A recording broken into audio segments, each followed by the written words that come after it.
சின்ன குழந்தையோட கையில இருந்து அதை விளையாண்டுட்டு இருக்க பொம்மையை நீங்க வாங்குனீங்கன்னா அது உடனே அழுது ஒப்பாரி வச்சு அது அடம் பிடிக்கும். எனக்கு அந்த பொம்மை திரும்பி வேணும் அப்படின்னு சொல்லி அடம் பிடிக்கும். நீங்க திரும்பி தர வரைக்கும் அது அழுதுட்டே இருக்கும்.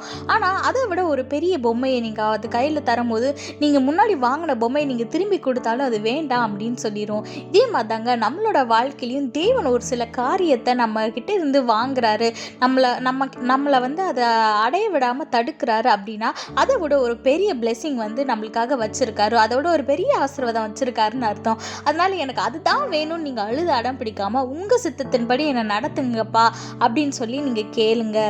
நீங்க நினைச்ச காரியம் நடக்காதப்போ நீங்க கவலைப்படலாம். உங்களை சுத்தி இருக்கவங்க எல்லாம் வந்து உங்களை பார்த்து கிண்டல் பண்ணலாம். பாத்தியா உனக்கு எதுவுமே நடக்கல, ஏசப்பா ஏசப்பான்னு சுத்தினே உனக்கு ஒண்ணுமே நடக்கல அப்படின்னு சொல்லி கிண்டல் பண்ணலாம். ஆனாலும் உங்க துக்கம் சந்தோஷமாக மாறும்னு வேதம் சொல்லுது.